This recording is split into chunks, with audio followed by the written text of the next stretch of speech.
नमस्कार विद्यार्थी मित्रांनो, स्वागत आहे आपल्या यूट्यूब चॅनलवर, ज्याचं नाव BMS मराठी। तर आजच्या व्हिडिओमध्ये आपण ॲनाटॉमी म्हणजे रचनाशास्त्र पेपर 1 झालेला आहे त्याबद्दल थोडंफार डिस्कशन करणार आहे आणि त्यानंतर काय ॲनाटॉमी पेपर 2 असणार आहे त्याचे आपण आता उद्याचा दिवसमध्ये कशा प्रकारे रिव्हिजन करायची याबद्दल आपण थोडंफार जाणून घेणार आहे। तर चला व्हिडिओ सुरुवात करूया।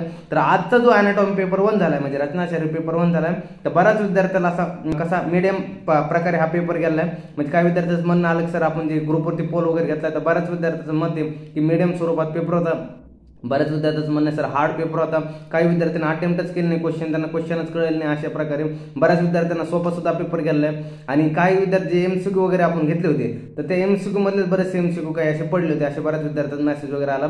तर पेपर ओव्हरऑल जेव्हा मी पेपर वगैरे पाहिला तर त्या पेपरमध्ये बरेच क्वेश्चन असे होते, सिंपल पेपर होता, म्हणजे बरेच क्वेश्चन यातला ह्युमरस वगैरे रिपीट झाला होता आपल्या मागच्या पेपरमधून। आणि त्यानंतर क्वेश्चन बरेचसे इझी होते या पेपरमध्ये आणि जे एक्सपेक्टेड आपण MCQचा व्हिडिओ जो घेतला होता त्यामधले बरेचसे आपल्याला MCQ जशाच तसे पेपरमध्ये पाहायला भेटलेले।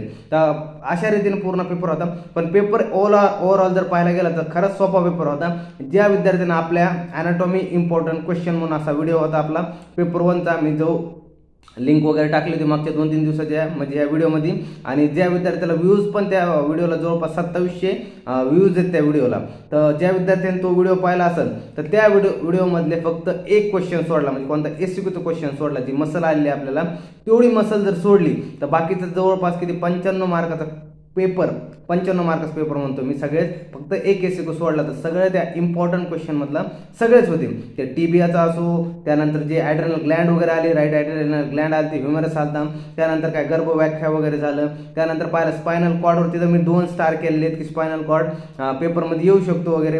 त्यानंतर बरंचसं त्यानंतर आणखी पाहायला गेलं तर ड्युरा मॅटर वगैरे जो होतं ते पण तिथं ऐकलेलं आहे की ड्युरा मॅटर आणि ते म्हटलं होतं कॉर्पस कॅल्व्हम हे दोन्ही SCQ येऊ शकतात महत्त्वाचे म्हणून। आणखी सुद्धा तो व्हिडिओ आहे, तुम्ही जाऊन चॅनलवरती बघू शकता। त्या व्हिडिओमधला जवळपास किती 95 मार्कचा क्वेश्चन जशाच तसे आहे, त्यात मृतदेह संशोधन वगैरे आपण सुद्धा त्यात क्वेश्चन घेतला होता। तर तेच क्वेश्चन जवळपास पडलेले आहेत पेपरमध्ये, फक्त कोणती एक मसाला आलेला नाही ह्यामध्ये, बाकीचा 95 मार्कचा पेपर तसंच जे आपण इम्पॉर्टंट क्वेश्चन दिले त्या इम्पॉर्टंट क्वेश्चन मधलाच पेपर होता। तर अशा प्रकारे ज्या विद्यार्थ्यांनी पाहिला असेल त्यांचा नक्की फायदा झाला असेल, आणि ज्या विद्यार्थ्यांनी एक्सपेक्टेड MCQचा व्हिडिओ सुद्धा पाहिला असेल त्यांचे जवळपास बरेच MCQ जशाच तसे होते, तर बरेच MCQ बरोबर आले असतील।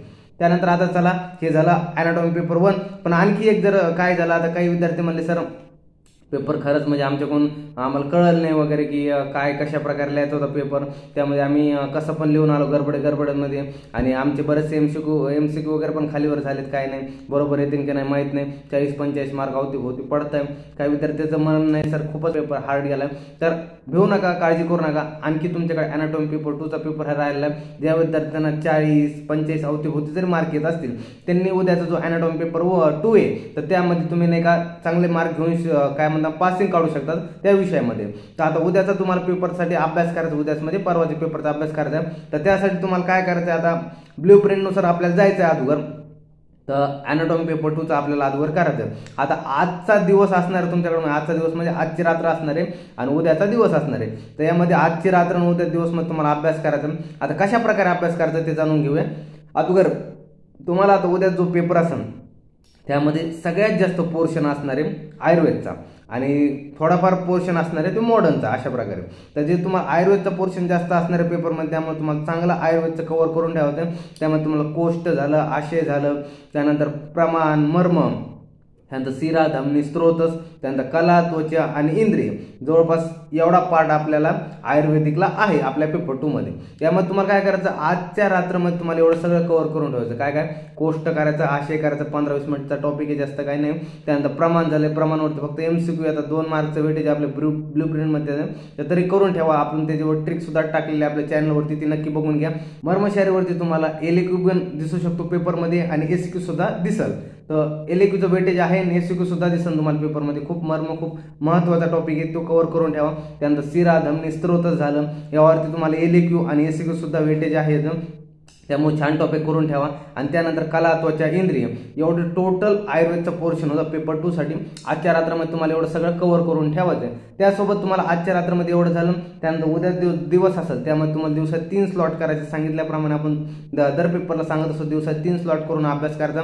सकाळी मॉर्निंगचा, दुपारीचा आणि त्यानंतर इव्हिनिंगचा, असं 3 पार्टमध्ये करायचं. मॉर्निंगमध्ये तुम्ही काय करायचं, त्यामध्ये तुम्हाला की जो असेल त्यामध्ये तुम्ही डायजेस्टिव्ह सिस्टीम, त्यानंतर CVS, त्यानंतर रेस्पिरेटरी युरिनरी सिस्टीम, या 4 सिस्टीम तुम्ही कव्हर करू शकतात मॉर्निंगच्या पिरियडमध्ये. त्यामध्ये तुम्ही चांगल्या सकाळी मूड फ्रेश असतो तुमचा. या पिरियडमध्ये तुम्ही चांगल्या प्रकारे जर अभ्यास केला तर तुमच्या लक्षात पण राहील आणि काही ह्याच्यातलं तुमचं म्हणजे जास्त काळ दीर्घकाळ ब्रेनमध्ये रिटेन राहतं. त्यामुळे तुम्हाला छान प्रकारे रिव्हिजन वगैरे करायचं, अभ्यास करून घ्यायचा मॉर्निंगच्या ते दुपारपर्यंत या पिरियडमध्ये तुमचं कव्हर होऊन जाईल. त्यानंतर तुमचं दुपारी जेवण वगैरे झालं व्यवस्थित तर तुमचं सकाळी जवळपास सगळा सिलेबस जवळपास कव्हर केलेला असेल. फक्त तुमचं राहिलं काय असेल की फक्त सेन्सरी ऑर्गन राहिले असेल तर दुपारी तुम्हाला सेन्सरी ऑर्गन करायला बसायचं. सेन्सरी ऑर्गनची किती आता 5 सेन्सरी ऑर्गन आहेत आपल्या पेपरमध्ये. तर त्यामध्ये तुम्हाला सुरुवातीला अगोदर आयुर्वेद पोर्शन लिहावं लागतं, नंतर मॉडर्न पोर्शन लिहावं लागतो पेपरमध्ये. काही विद्यार्थ्याला माहिती पण नसेल त्यामुळे सांगतो की अगोदर आयुर्वेद पोर्शनला मार्क असतात, त्यानंतर मॉडर्न क्वेश्चनला मार्क असतात आपल्या पेपरमध्ये.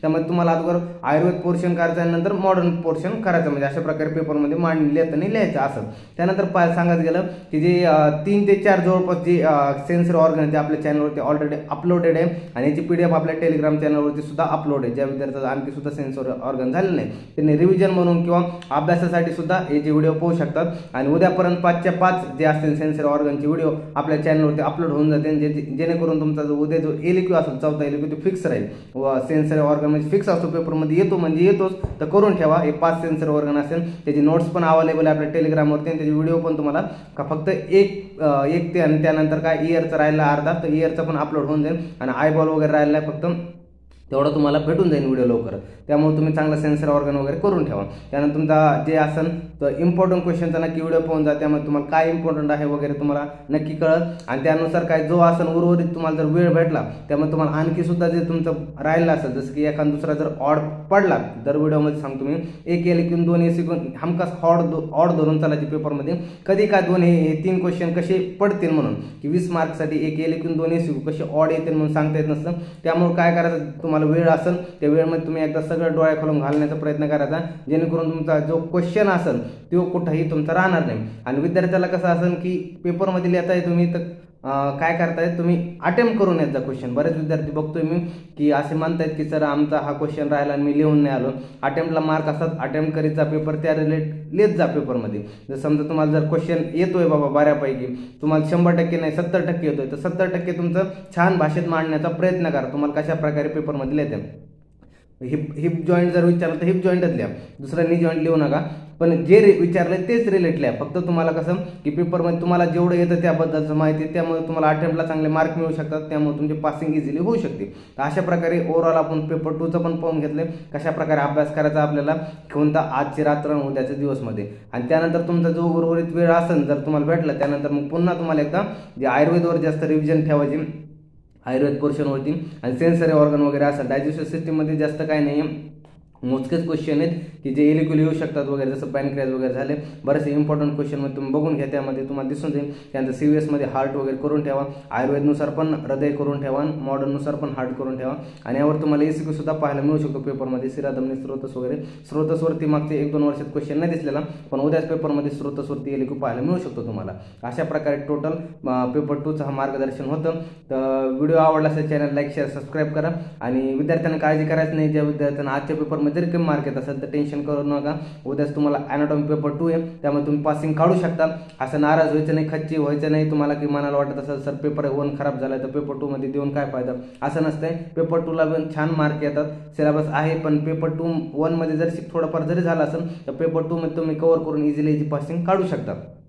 तर असा असते पेपर 2 मध्ये निघते पासिंग वगैरे. पण अभ्यास वगैरे करा, एकदम नाराज होऊ नका. आज तुम्ही 6 वाजेपर्यंत एकदम रिलॅक्स राहा, आराम वगैरे करा, जेवण करा, रिलॅक्स राहा, आराम झोप वगैरे घ्या. त्यानंतर अभ्यासाला लागा आणि त्यानंतर रात्री पुन्हा चांगली झोप घेऊन सकाळी मॉर्निंगमध्ये फ्रेशमध्ये चांगला अभ्यास करायचा आहे. पेपर जाणार कोणी टेन्शन घ्यायचं नाही, सर पेपर खूप अवघड जात आहे वगैरे. जे होईल ते रिझल्टच्या नंतर बघून घेऊ आपण, जे असेल ते. पण सध्या आपलं काम काय, रिझल्ट काय, सध्या आपलं काम काय, अभ्यास वगैरे करायचं. तर तेवढं फक्त आपण अभ्यास करायचं, जास्त काही डोकं लावत नाही. नाही. आपल्या हातात काय सध्याला वेळ अभ्यास करायचा तर एवढाच अभ्यास करायचा आहे. तर जास्त काही विचार करायचा नाही, छान प्रकारे अभ्यास करायचा आहे, छान तब्येतीवर ध्यान ठेवायचं, चांगली झोप घ्यायची, रिलॅक्स माइंडने अभ्यास करायचा आहे, फ्रेश माइंड राहायचे, बी पॉझिटिव्ह राहायचे. त्यामुळे कोणी काही जास्त विचार करायचा काय नाही. अडचण असेल काही नाही, पर्सनल मेसेज करू शकता किंवा आपल्या कॉमेंट्समध्ये नक्की विचारू शकता. त्यावर तुम्हाला 100% मार्गदर्शन केलं जाईल. भेटूया नवीन व्हिडिओमध्ये, तोपर्यंत धन्यवाद.